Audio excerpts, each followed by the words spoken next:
প্রিয় শিক্ষার্থী বন্ধুরা, তোমরা সবাই কেমন আছো? আশা করি তোমরা সবাই ভালো আছো। এই ভিডিওতে নবম শ্রেণীর ডিজিটাল প্রযুক্তি বিষয়ে ষান্মাসিক সমস্যা মূল্যায়ন নিয়ে আলোচনা করবো। যারা চ্যানেলটি সাবস্ক্রাইব করেন, চ্যানেলটি সাবস্ক্রাইব করে রাখলে তোমাদের অনেক উপকার আসবে।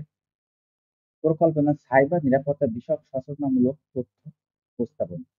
ডিজিটাল প্রযুক্তির ব্যবহার বৃদ্ধির সাথে সাথে এর নিরাপত্তার ঝুঁকি ক্রমশ বেড়ে চলেছে। এলাকার সাধারণ নাগরিক যারা এই ব্যাপারে সচেতন না, তারা বিভিন্ন সময় নানামুখী সমস্যায় পড়ছে।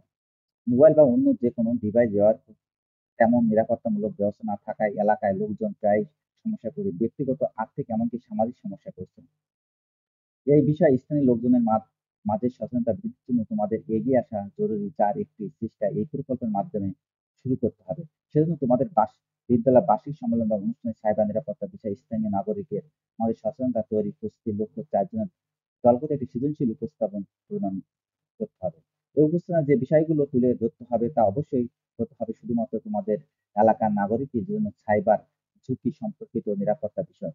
বিভিন্ন উৎস থেকে তথ্য নিয়ে তার তুলনামূলক বিশ্লেষণ করে কোন কোন ঝুঁকিগুলোর জন্য নিরাপত্তা কৌশল সময় তোমাদের উপস্থাপনার জন্য বিবেচনা করবে সেটা বাছাই করতে হবে। প্রতিটি উপস্থাপনার উপর দলভিত্তিক বুকলেট তৈরি করতে হবে, যা সম্মেলন বা অনুষ্ঠানের দিন তোমাদের ট্রেন স্টলে প্রদর্শন করতে হবে। সম্মেলন অনুষ্ঠানে তোমাদের উপস্থাপনা বিষয় একটি প্রচারণা তথ্য স্কুলের গুগল সাইটে প্রদর্শন করতে হবে। কাজের ধারাবাহিকতা, কাজ ১, নিজ এলাকার নাগরিকদের জন্য সাইবার ঝুঁকি চিহ্নিত করার জন্য সম্ভাব্য সাইবার নিরাপত্তা ঝুঁকিগুলোর নাম ও কতগুলো কোন ঝুঁকির কথা উল্লেখ করেছে তা তথ্য অন্য দলের সদস্যদের নিকট হতে সংগ্রহ করো। কাজ ২, ঝুঁকিগুলোকে ১, ২, ৩ ক্রমশ রূপান্তর করে সংগৃহীত উপাত্তের ভিত্তিতে নিচের নমুনার মধ্যে স্প্রেডশিটে উল্লেখ করে ফর্মুলা ব্যবহার করে শতকরা কতজন কোন সাইবার নিরাপত্তার ঝুঁকি চিহ্নিত করেছে এবং শতকরা জন একটি বার চার্ট বা পাই চার্ট বের করে। যাতে এখানে একটা চার্ট করে সাইবার ঝুঁকি নিরাপত্তা ঝুঁকি ১, সাইবার ঝুঁকি নিরাপত্তা ২, সাইবার ঝুঁকি নিরাপত্তা ৩, নিরাপত্তা ৪, সাইবার ঝুঁকি নিরাপত্তা ঝুঁকি ৫। কাজ ৩, এই চার্ট হতে সিদ্ধান্ত নিতে হবে যে কোন সাইবার ঝুঁকির জন্য তোমাদের এলাকার নাগরিকদের সচেতনতা প্রয়োজন।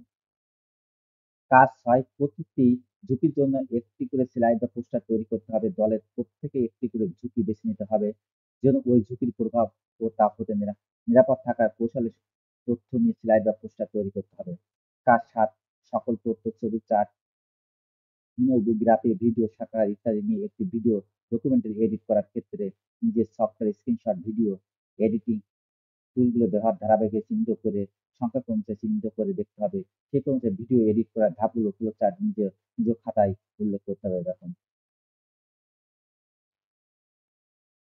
কাজ ৮, সম্মেলন অনুষ্ঠানে তোমাদের উপস্থাপনা বিষয়ক একটি প্রচারণা নোটিশ স্কুলের গুগল সাইটে প্রকাশ করো অথবা ধাপগুলো খাতায় লেখো। কাজ ৯, পোস্টার ও ভিডিও প্রস্তুতি ব্যবহৃত তথ্য মিডিয়ার ক্ষেত্রে মেধা তথ্য বা কপিরাইট সংরক্ষণ করতে হবে। এর জন্য তোমার ভিডিওর ক্ষেত্রে মেধা তথ্যের কোন কোন বিষয়গুলো প্রযোজ্য তা যুক্তি সহ লেখো। কাজ ১০, প্রত্যেকে যার যার খাতায় আজকের এই প্রজেক্টের দলের সদস্য হিসেবে নিজের দ্বারা সম্পূর্ণকৃত কাজগুলো উল্লেখ করো। আশা করি তোমরা প্রশ্নগুলো বুঝতে পেরেছ।